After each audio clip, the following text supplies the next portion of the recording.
Merci, Monsieur le Président. Monsieur le Préfet, je souhaitais vous interroger sur plusieurs points. Tout d'abord, ça a été évoqué par notre collègue rapporteur, mais la diminution brutale de la subvention pour charge de service public en 2025.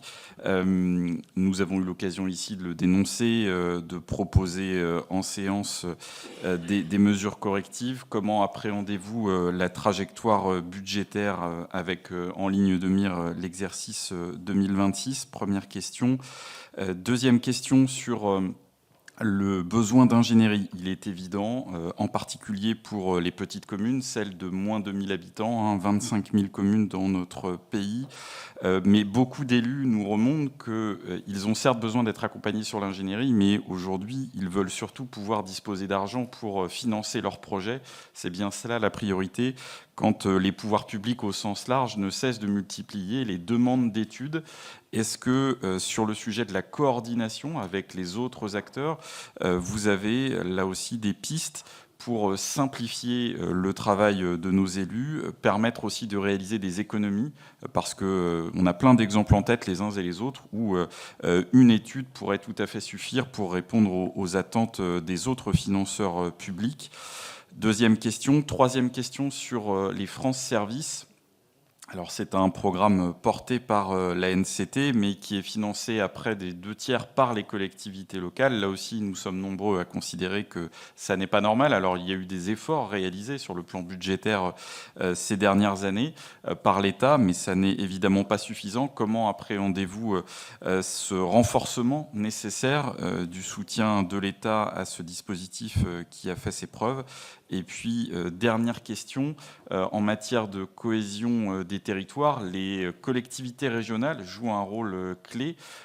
Comment, dans le cadre de votre organisation, vous prévoyez de renforcer ce lien, cette articulation avec les politiques de cohésion qui peuvent être portées par les régions? Je vous remercie. Merci, chers collègues. Sur la coordination avec les autres acteurs, il y a des outils. Les outils, aujourd'hui, on voit qu'ils avaient des limites. Ils avaient des limites parce que les autres opérateurs ne venaient pas forcément aux réunions ou parce que peut-être que certains n'en voyaient pas l'intérêt. Je pense que la critique qui a été faite dans les rapports parlementaires et dans le rapport de l'inspection générale, des inspections générales que vous citez, doit conduire, évidemment, à resserrer ce pilotage commun, à toiletter les offres quand elles sont redondantes et à s'interroger à chaque fois sur le bon dimensionnement. Sur la question de des France Services et des moyens qui sont mis en place, les moyens ont été d'accompagnement pour financer les deux agents qui sont présents dans les France Services ont été augmentés. Ils ont été augmentés sensiblement. Ils doivent encore augmenter cette année et j'espère l'année prochaine, de façon à alléger la charge qui est portée par les collectivités. Par ailleurs, les frais d'installation souvent ont été pris en charge dans le cadre des dotations aux investissements. À titre d'exemple, dans la Marne, souvent les projets d'installation ont été accompagnés par de la DETR ou de la DESIL. Sur l'appropriation des outils, je pense qu'il faut continuer le travail qui a été mené, on l'a cité avec les forums de l'ingénierie, continuer avec cette présence. Et c'est là où je pense que le rôle des préfets et des sous-préfets est important, parce que ce sont des interlocuteurs quotidiens des élus, et je pense qu'ils sont aussi là pour proposer, pour rechercher dans ces outils, alors après, que ce soit les outils de la NCT ou les outils, évidemment, des autres opérateurs, et ça, évidemment, c'est important, et dans un souci de bonne utilisation des deniers publics. Sur, évidemment, le besoin de cohérence.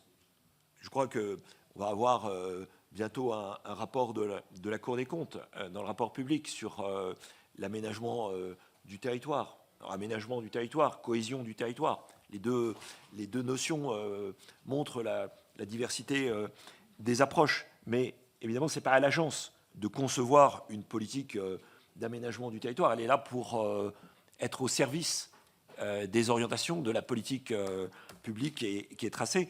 Et je crois qu'un outil qui a été évoqué, les CRTE, dans l'expérience que j'en ai eue dans la Marne, est un outil qui mérite d'être exploité pour contribuer à cette cohérence et contribuer aussi à ne laisser aucune collectivité sur le côté. Parce que, on l'a dit, certains programmes, comme Petite Ville de demain, comme Cœur de Ville, même Village d'avenir, peuvent de temps en temps donner l'impression à une collectivité qui n'est pas retenue qu'elle ne fait pas partie des priorités, qu'elle n'a pas d'avenir. Et donc, c'est évidemment un contresens, mais sur lequel il faut lutter. Et pour cela, je pense que c'est important de maintenir cette cohérence, et l'instance qui a été créée par les CRTE doit être exploitée pour ne pas être une énième instance de discussion, mais pour être vraiment une instance opérationnelle. Et je pense que là, l'agence a aussi un rôle à jouer pour accompagner, appuyer les préfets et s'assurer que cette mission est intégrée, notamment dans la dimension évidemment de prise en compte des enjeux liés au changement climatique et à l'écologie.